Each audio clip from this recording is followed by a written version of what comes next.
Nearly 40,000 women, enough to fill the BOK Center twice.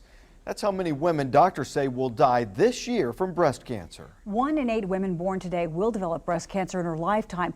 But if a woman has a hereditary gene mutation, her odds of getting breast cancer can jump as high as 60%. Brandon Richards meets up with a family of women battling their genetics and taking drastic measures. Well, since we last spoke to this family 8 years ago, a lot has changed, but some things, good and bad, remain the same. After my blossoms fade, I can be very fragile and weakened by the buffeting winds of life. The poem hanging over Liz Williams' dining room table could describe her family's journey that began in 2001.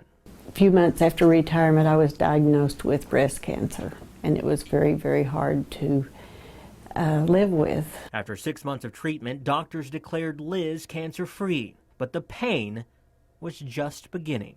A few years later, her granddaughter, Kara, received a devastating diagnosis. 2004 with stage 2 breast cancer. 2 months later, Kara's mother, Karen, was also diagnosed. I didn't even let them know when I had mine because I didn't want them to be upset. Doctors discovered each woman carried a breast cancer-causing gene known as BRCA2. Mom! Kara's 18-year-old daughter, Kelsey, recently found out she carries the gene. It was really hard just to kind of grasp the concept and know what I'd have to go through. Doctors say Kelsey will need to have her ovaries and uterus removed. As for the others, Liz and Karen remain in remission after their mastectomies. But despite hers, Kara's cancer returned this year. And I have good days and I have bad days. And in the days ahead, these women say they'll help each other, as described in the poem. There are those who thrive only by the nutrients in my vegetation,